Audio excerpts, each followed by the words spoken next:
Hi guys, it's Morgan and welcome back to my channel.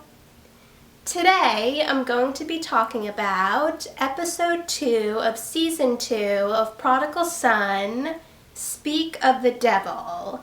Now, if you haven't seen the episode, there will be spoilers in this review, so stop watching if you don't want to be spoiled. With that said, here's my review of episode 2 of season 2 of Prodigal Son, Speak of the Devil. Martin saying his children were in a good place was far-fetched, since Ainsley committed a murder and Malcolm took the blame and covered it up. But since Martin is a serial killer, that would be his definition of his children being in a good place. The murder in this episode was definitely extreme, especially since it was ritualistic and the person who was killed was a priest who performed exorcisms. I was wondering who committed this murder, and my suspects were Sister Agnes, Jonah, and the Archbishop. And it was one of them. I thought Christian Borle was perfect as Friar Pete. He was pretty creepy, and I also thought that he worked really well with Michael Sheen. I was already a fan of Christian Borle after seeing him in the show Smash, and also after seeing him in Broadway shows, so I already knew that he was a great actor. I'll put a picture on the screen of us at the stage door of Falsettos. I really hope we see more of him in this season, and based on the end of this episode, I feel like we will.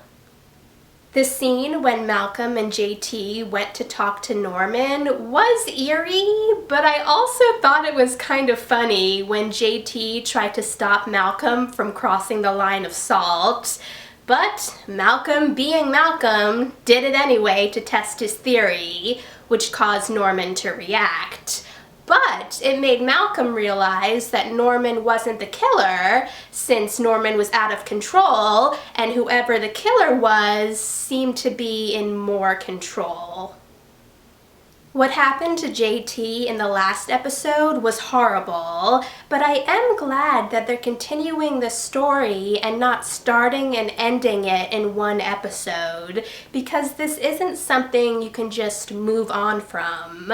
And I also liked how Gil was there for JT and asked him if he wanted to make a statement.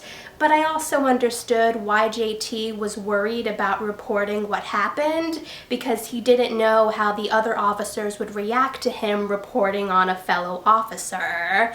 And it was also really annoying that in this episode, when JT called for backup, he was accused of impersonating an officer. Whatever happens in this storyline, I just hope that things work out for JT.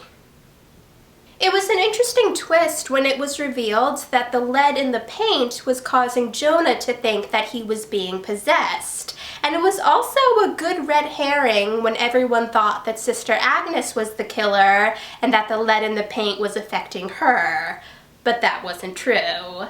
But, thanks to Martin and Friar Pete, Malcolm was able to stop Jonah. It was really sad when Gil found out that Jessica overheard him and Danny in the last episode, and Jessica said that Danny was right about Jessica and her family being cursed, and told Gil to let her save him again and leave.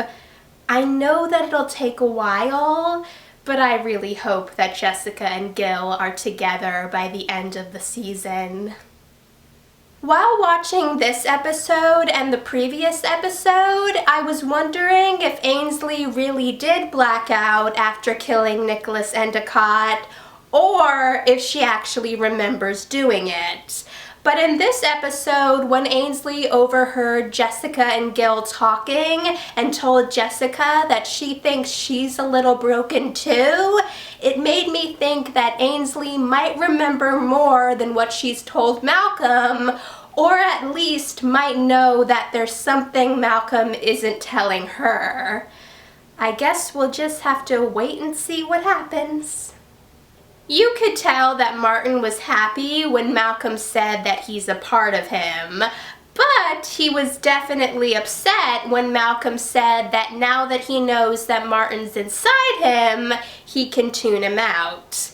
But based on the ending of this episode, a prison break is in the works, which should definitely be interesting.